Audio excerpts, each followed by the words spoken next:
Rahim. We'll be starting with chapter number 6, which is on physical activity. Firstly, we need to understand that physical inactivity is the fourth leading risk factor for global mortality. This was a study called the longitudinal study, which explained that the number one cause of preventable death from all cause mortality is low CRF, cardiorespiratory fitness. It was the attributable risk factor for 16% men and 17% women, and this was more than smoking, hypertension, high cholesterol, diabetes, and obesity. As for all cause mortality, 1 in 10 premature deaths, 8.3 deaths in US, 6% of coronary heart disease, 7% of type 2 diabetes, 10% of breast cancer and colon cancer each are due to physical inactivity. Now, if we decrease the physical inactivity by 25%, 1.3 million deaths worldwide could be averted each year. Talking about years of life lost, the people who with most exercise, they have least number of years lost regardless of the weight or obesity class. Physical active and obese class 2 have slightly fewer years of life lost as compared to inactive normal weight. Now talking about sedentary behavior, it's a distinct class of behavior, and specific determinants and its effects on disease risks. It independently increases the disease risk despite leisure time exercises. It increases mortality and decreases risk in insufficient physically active patients. 1 in 3 US adults only achieve recommended amount of physical activity each week.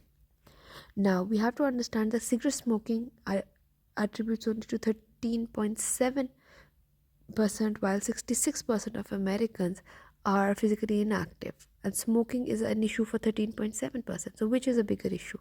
Physical inactivity. Now sitting and all cause mortality.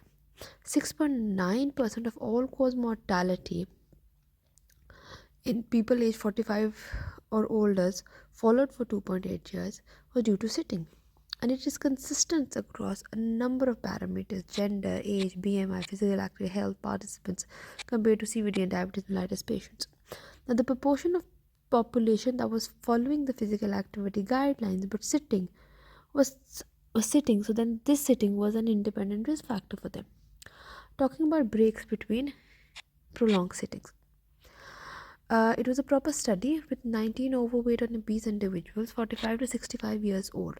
They were divided into three groups: control, light intensity, and moderate intensity. The control did not break the period. There was uninterrupted sitting, while in group 2 and 3, there were 2-minute bouts of light and moderate intensity each. The results showed both blood glucose and insulin levels reduced with light and moderate intensity. So equal benefit. Intensity doesn't matter, but interrupting the long breaks helped. Talking about television watching now, the hazard ratio of all cause mortality increased due to watching television, regardless of 7 hours of exercise per week. And also, it was associated with eating unhealthy food for if you are prolonged sitting. Definitions: physical activity is the contraction of skeletal muscles, causing energy expenditure beyond its baseline. Inactivity is its opposite. Exercise is organized, planned, and reoccurring, and with an intent of improving and maintaining one or more component of one's health. Need or non-exercise activity thermogenesis is something which is not sleeping, eating, or exercising. Sedentary behavior, as we discussed earlier, is a distinct behavior in which the expenditure is less than 1.5 METs. Then we have fitness. Fitness is an outcome of exercise. It is the ability to perform daily activities and respond to emergency, enjoy leisure time activities without sufficient energy, with sufficient energy and vitality, and without excess fatigue. Physical fitness includes fitness in 5 categories: cardiorespiratory endurance, muscle strength, muscle endurance, body composition, and flexibility. What is deconditioning? If it was recognized as a disease, it would be more than hypertension and diabetes mellitus. Health state that occurs from consistently being physically inactivity and results in functional loss. It is common preventable cause of mortality and morbidity. Benefits of physical activity are numerous and affects almost all the systems of the body. Talking about the healthcare cost. Each additional day of physical activity decreases the median healthcare cost by 4.7%. We have a systemic review of 12 studies about the cost effectiveness of physical activity interventions in primary care. And it says that the cost to change one physically inactive to active is between $500 to $5,000, and it is cost effective. And advice in person, by phone, or mail is more cost effective than supervised activities as gym classes and other exercises. Now, the components of exercises and their benefits. Starting with aerobic. Now, aerobic exercises for children improves the bone health, weight, cognition, cardiorespiratory fitness, and muscular fitness, cardiovascular disease, risk factors, status, and depression. This is for children. As for adults, it lowers all-cause mortality, CVD, diabetes type 2, cancer, especially bladder, breast, colon, endometrium, esophagus, kidney, stomach, and lungs. For brain, cognition is improved, especially after a single bout of aerobic exercise. Dementia, quality of life, sleep, anxiety, depression, weight, status are all affected positively. For older adults, reduces incidence of falls and falls-related injuries with and without frailty, and improves physical functions. For women, it helps reduce risk of weight gain, gestational diabetes mellitus, postpartum depression. For the people having pre-existing disease, this reduced all-cause mortality. Life is improved. For osteoarthritis, their life is improved. The decreased risk of progression in cardiovascular disease. It helps the hypertensive patient, diabetes patient as well, and overall fitness is improved for multiple sclerosis. Cognition is improved for the patient with dementia and other brain-related disorders. Now, what are the beneficial things that strength training gives us? It reduces injury, fatigue, body fat, pain, disability, especially for arthritis, hepatic steatosis. It increases the BMR, improves sleep, performance, muscle strength, quality, life endurance, bone mineral density, postmenopausal years, and body aesthetics. What flexibility does? Flexibility enhances the joints movement, full range of motion. Studies tell us that it had increased the muscle length, motion, alignment of the collagen fibers, healing muscles, warm temperature, better for stretching. For elderly, daily hip flexor stretching increases the gait by increasing stride length and peak hip extension while walking. Diabetes mellitus 2, flexibility exercises a small but significant improvement in fasting blood glucose, postprandial glucose, HbA1c, and BMI. Now, balance exercises improve one's ability to withstand postural sway or destabilizing stimulus. Systemic review of balance exercise or falls prevention in elderly in OPD explains that there was a decrease in 16% of fall, resulting in fracture, 43% decrease in severe falls, 37%, and 30% injuries from fall and injury rating medical care, respectively. Now we come to the comparison between aerobics and resistance. Same increase is for bone mineral density, insulin sensitivity, HDL, and cholesterol. Same decrease is for instant response to glucose challenge, basal insulin levels, LDL, and cholesterol. Greater increase for resistance when there's muscle strength, lean body mass, and there's a greater increase for in aerobics for body fat percentage and triglycerides. Now, exercise prescription. How are you going to prescribe exercise or a prescription for resistance training? We need to understand the most active individuals also do not engage in resistance exercise. So the formula for resistance is FIRS. Frequency is how often they do, intensity, weight that they can lift 12 times before muscle fatigue. Repetition, number of times they are lifting the weight, and sets are the number of repetition. Begin or initiate on a scale 5 to 6 on a 10-point scale, and do 8 to 12 reps before fatigue. Avoid same muscle group 2 days in a row. And then professional advice is more helpful for resistance training. Now, flexibility exercises. We need to have a warm up before flexibility exercises. Each stretch needs to be held for 10 to 30 seconds. Repetition 2 to 4 of each muscle group, total 60 seconds. And the goal is to have some tension, not pain. Balance exercises. Start with handhold support. Increase the difficulty by removing the support. Further challenge, stand on an unstable surface like a foam or a board, and quick balance assessment assesses the ability to stand on one foot. How to write a proper exercise prescription. Earlier on, we discussed how to write a resistance exercise prescription. Now we're talking overall. Work with the patient to agree on exercise prescription. We can use the FIT or the FIT VP. The FIT VP has two additional points: the volume and progression. Otherwise, both have the same things: frequency, intensity, time, and type. Frequency is the number of days, intensity is the light, moderate, or vigorous intensity, time is the duration, type is the aerobic strength, balance, and flexibility. Now, volume is the total amount of exercise per week or per month, and progression is how to adjust or increase. An important point is that physical activity guidelines should include three things: 150 minutes per exercise per week, resistance training 2 times per week, and avoid prolonged sitting throughout the day, and include 5 minutes of movement once per hour. Physical activity guidelines used by policymakers, healthcare providers, and general publics. 2008, we had an inaugural guideline which said that regular physical activity reduces many adverse health outcomes, and it was recommended they should be a 150 minutes of moderate or 75 minutes of vigorous physical activity per week. Now, dose response: the more physical activity, more benefit, but there's not any proper amount. Any amount is good. No threshold level of physical activity must be achieved before benefits seen. Vigorous may have modest additional effects. Now, the updated guidelines of 2018 said that the physical activity improves sleep, onset, quality, duration. A single episode improves the brain function, executive functions, which are concentration, attention, emotion, and regular memory, planning, organization, processing, speed. It lowers the BP, improves sleep, lower anxiety, improves insulin sensitivity. Days to week into initiation of exercise declines the disease risk, and physical function scores improve. Depression symptoms reduce with or without clinical depression, and helps lower the risk of even acquiring it. Anxiety, chronic or momentarily reduced. Perceived quality of life improved. Physical function improved from 3 to all ages. Elderly greater. Physical independence, improved bone health, reduced risk of falls or injuries from falls, more easily complete daily routine work. Risk of disease and health improve. Safety is important. Safety gears are to be used while doing physical activity. The type of physical activity is to be chosen by the patient. Specific individuals need to get screening for cardiovascular issues.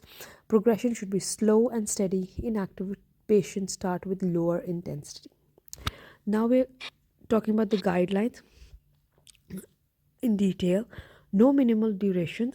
Short periods are acceptable. Physical activity helps all cause mortality: coronary heart disease, diabetes, colon, and breast cancer. Now the guidelines. Age-wise, 3.5 years of age should be active throughout the day. Active play. 6.7, 60 minutes, 6 to 17 years of age, 60 minutes of moderate to vigorous physical activity 3 times a week. 1 hour, 3 days per week, they should have resistance training under supervision. Now adults 18 to 64, 2.5 hours or 150 minutes of moderate intensity, or 1 hour 15 minutes 75 minutes or vigorous intensity per week. For additional benefits, you need to increase the amount. For resistance, there should be 2 to 3 times resistance training. They should include stretching 60 seconds for each muscle groups, and the stretching should be 2 to 3 days per week for best results. And major muscles should be tendons should be included for 10 to 30 seconds each, 2 to 4 reps of each muscle group. One muscle stretch for 60 seconds. Now for older individuals, 65 years of or above, now they have to follow the guidelines as much as they can. They should have at least, for aerobics, they have to follow the guidelines as much as they can, and at least 2 times per week they should have resistance, and at least 2 days per week they should have flexibility exercises. 3 days or more per week they should have balance or neuromotor exercises.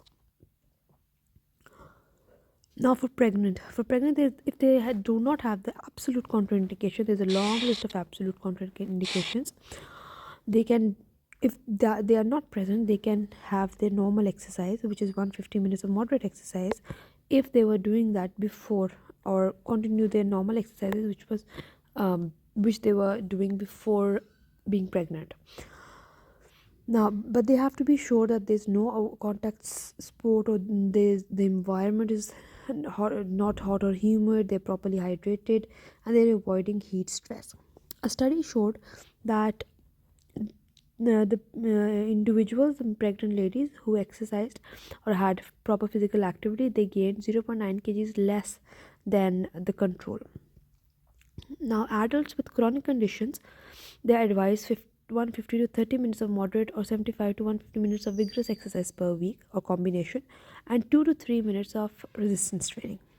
Ischemic heart disease patients, for them 20 to 30% of risk of primary disease is decreased with moderate physical activity as compared to inactive.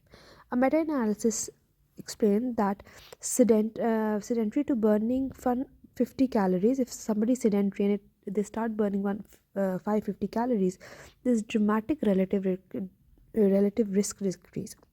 The Women Health Initiative told us that the more active women have less ischemic heart disease, and active commuting prevented ischemic heart disease.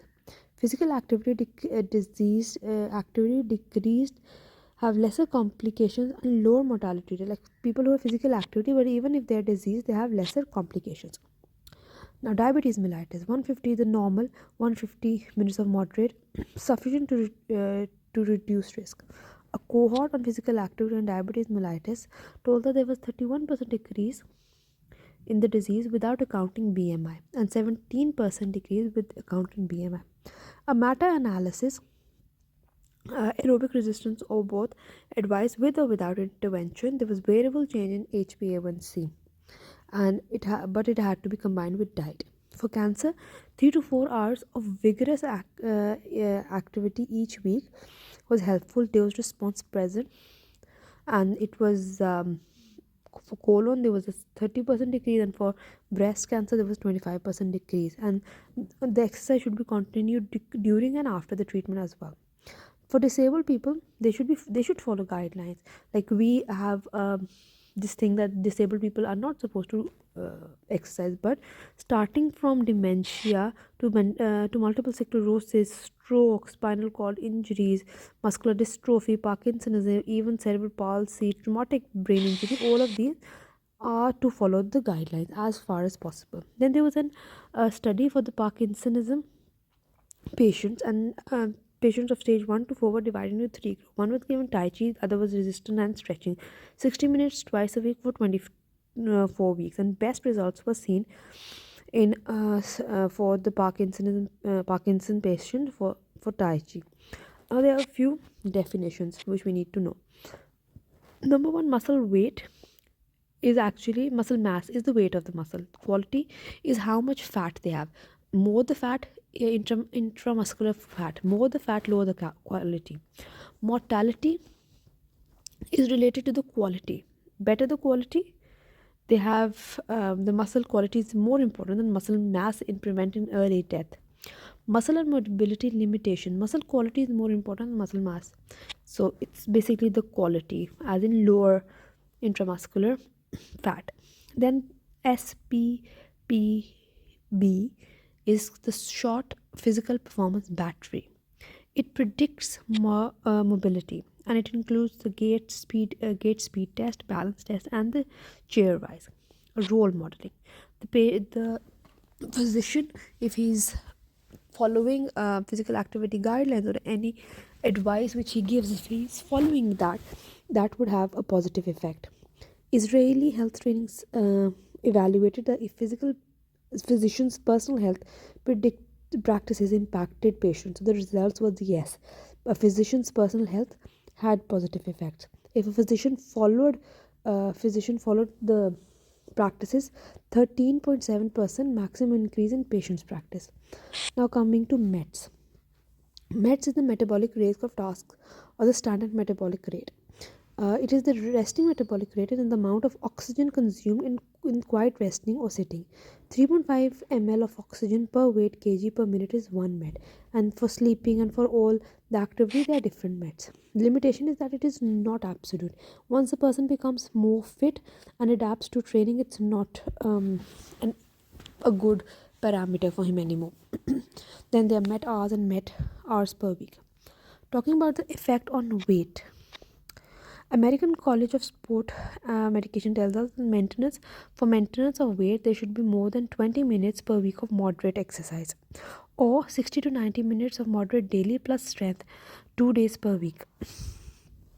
Physical activity alone is not good for weight loss. We need to have caloric restriction as well, and dose prescription is important for weight loss. For long term maintenance, physical activity is better than diet. Now, need 350 calories per day are is our need expenditure. Coming on to the overall weight, overweight, but somebody who follows guidelines, there are no years of life lost as compared to normal weight physically active person.